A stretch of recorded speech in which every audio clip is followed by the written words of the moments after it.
Welcome back to the Wayfaring Warbler, a YouTube channel about birding in Massachusetts, New England, and beyond.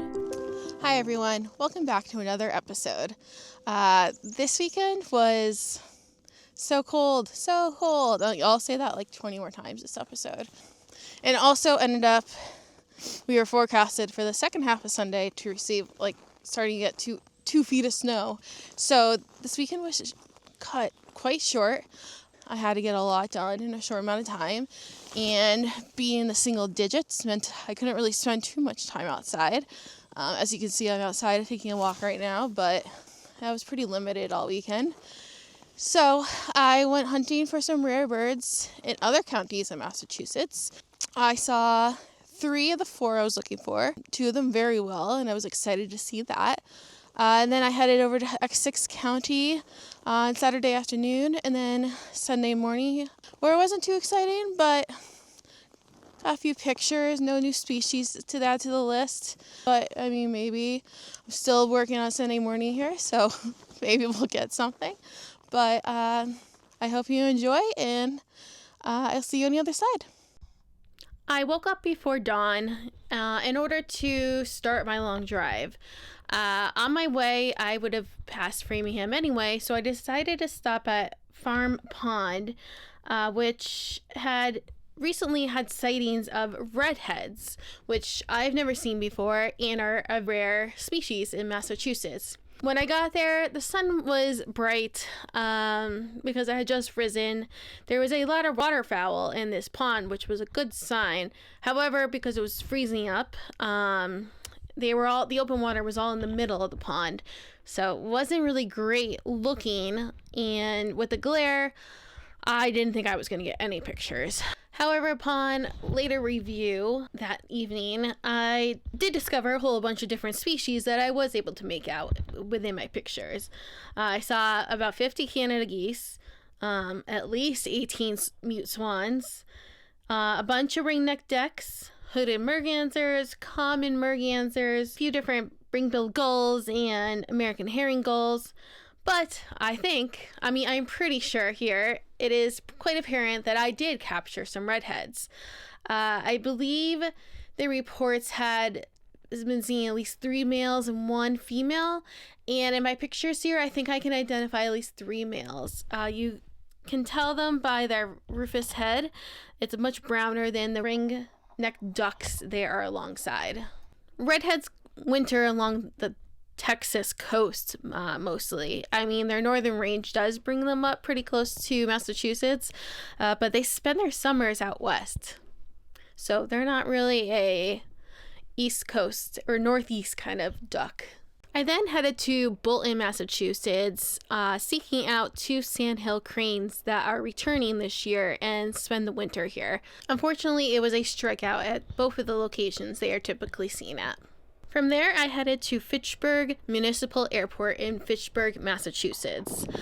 In Worcester County, I was seeking out a mega rarity, first discovered in early December, and is only the 6th approved record for the Massachusetts Avian Records Committee.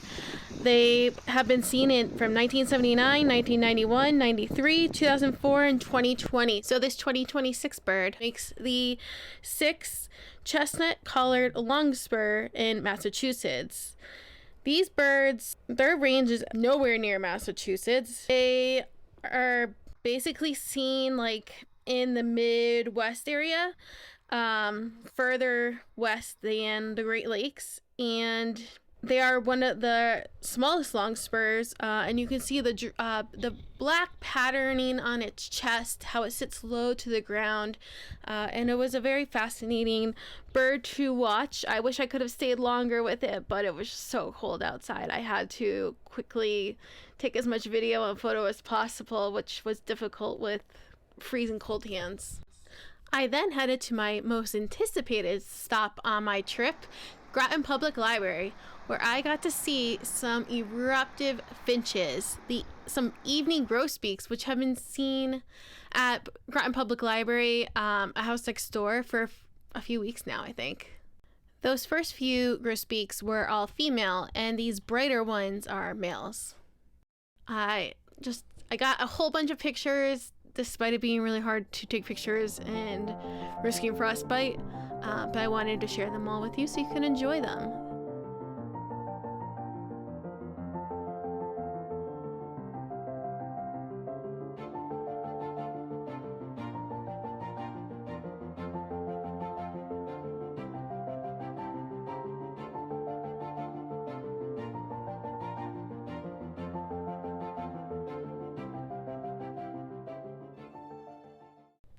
I then trekked back across the state. It stopped a couple places with no photographable birds in sight.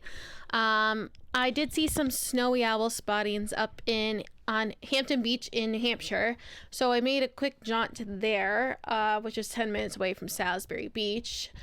And had no luck with that, but did find some horned larks and snow buntings in the parking lot, so I decided to take a quick picture of those. Not very good because it was cold, but wanted to add them to my New England list, since I do bird a lot in New Hampshire. So check that off for New Hampshire, and snow buntings for the New England list because I haven't gotten them yet in Massachusetts this year.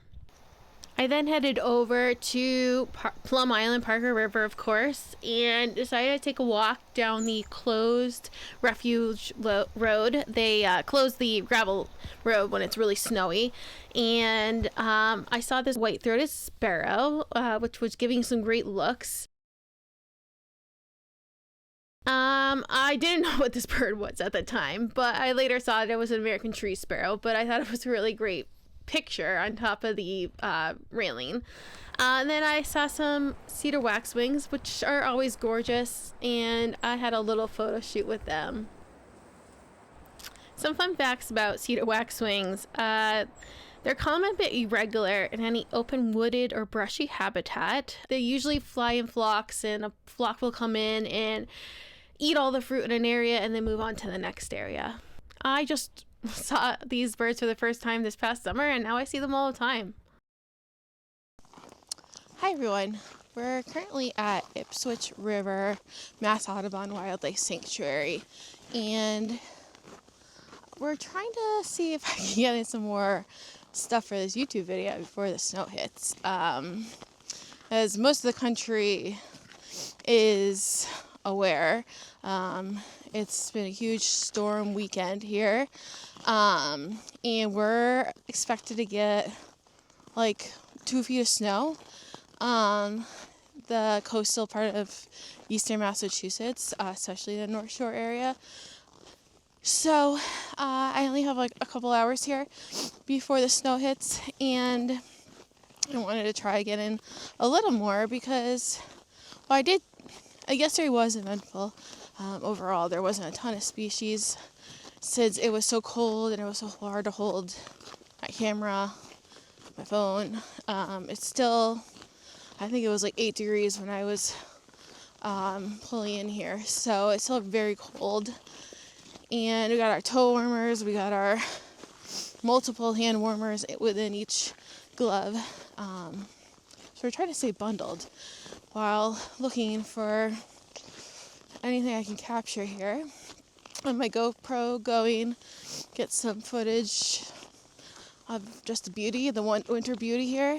Fortunately, I didn't bring any food for the chickadees, titmice, and nuthatches that like love to be fed here by hand.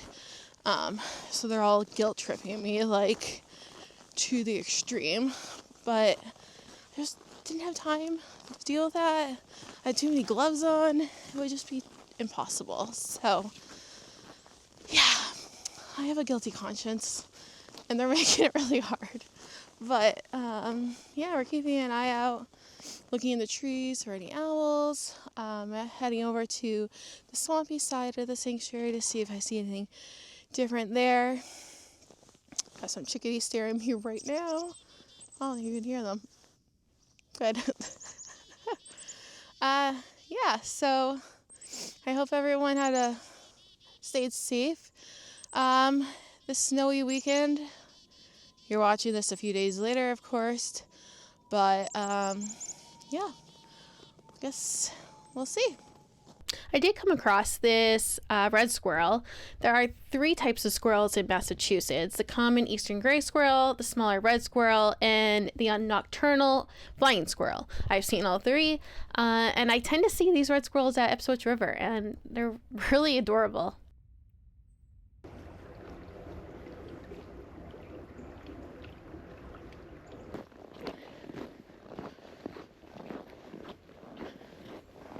I was heading for the Stonebridge area, and I kept being stared at by these titmice. These are 3 right here in one tree looking right at me. And then I headed over to the bridge, and I saw some sparrows on it at first, but then there was this white-breasted nuthatch, titmouse, chickadees. They were all like around me, surrounding me. Asked was saying, "Where's the food?" I then headed over through the marsh toward the rockery, which is always a fruitful walk. And I spotted this bird here, and it was a goldfinch. But by the time I was aiming at it to try to get a video, it flew away. So, ugh. But then I saw a bunch of birds well, they were surrounding me, but also all throughout this walk here. As I got closer, they're all centered in one area where some seed appeared to be thrown down.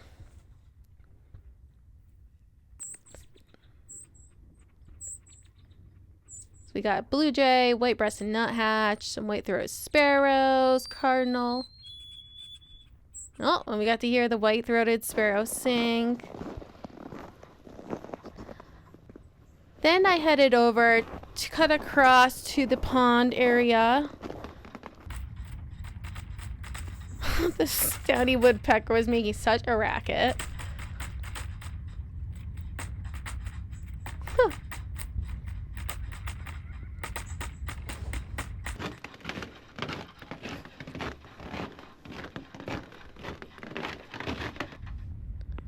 I was seeing these red-bellied woodpeckers. There was at least like 2 over here, if not 3. Always gorgeous. Love that bright red head.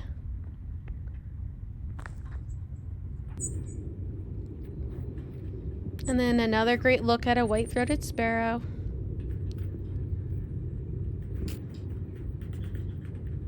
And you can hear the downy woodpecker still. The last few times I've been in this area, I've been keeping a close ear out for a bird that has been reported here. I decided to open up Merlin to see what it sounded like.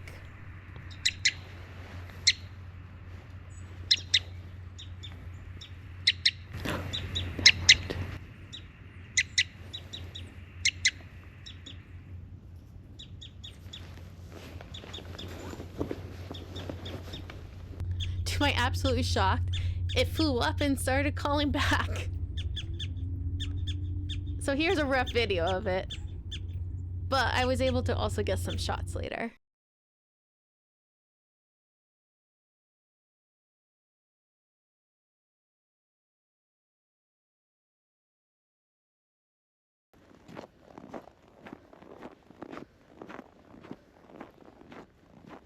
Well, I just added one bird to my species list here at Ipswich River. I saw a winter wren. I did it accidentally. I thought I had seen it. Well, I didn't really know, but I knew they had seen one like here in the last like month or 2, in and around the area I was in. Crossed this bridge into this brushy area, and I saw this tiny little bird. I was like, I wonder if that's a winter wren, because I don't really recognize this bird. I've never seen it before, and it's really tiny. So I looked it up on Merlin really quick, and it said, yeah, it's a tiny little brown bird. And so I like waited around for a while. Got really cold, and then I was like, oh, maybe it flew somewhere else. So I left, walked around a little bit more, came back on my way back, and waited around some more. And then I was like, I wonder what the call is. So I pulled out Merlin again, and I hit play on like, what are their calls? I mean, this time of year the birds aren't really singing, so the call is the most helpful, which it was a really indistinguishable call note, so that wasn't really helpful. But like pretty immediately the wren started like hopped out of nowhere and started calling back. So I've never, this is called playback, when you use like, use a recording and to get the birds to come in. I've never done that.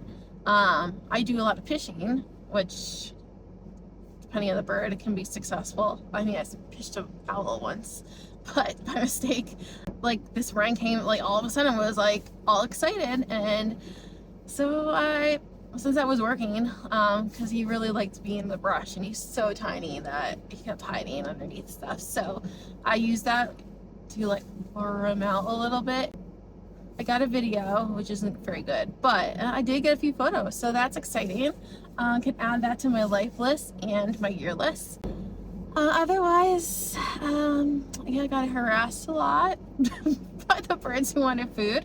They were like all in my face. Hopefully I was able to show footage of that. And I saw a ton of red-bellied woodpeckers. But otherwise, yeah, that was the week. Not really short and sweet, but like kind of short and sweet. Not too many things. But I survived the cold. Now we're gonna wait for the snow to come. We're gonna go home and bunker down. So have a great week, everyone, and I will see you next time.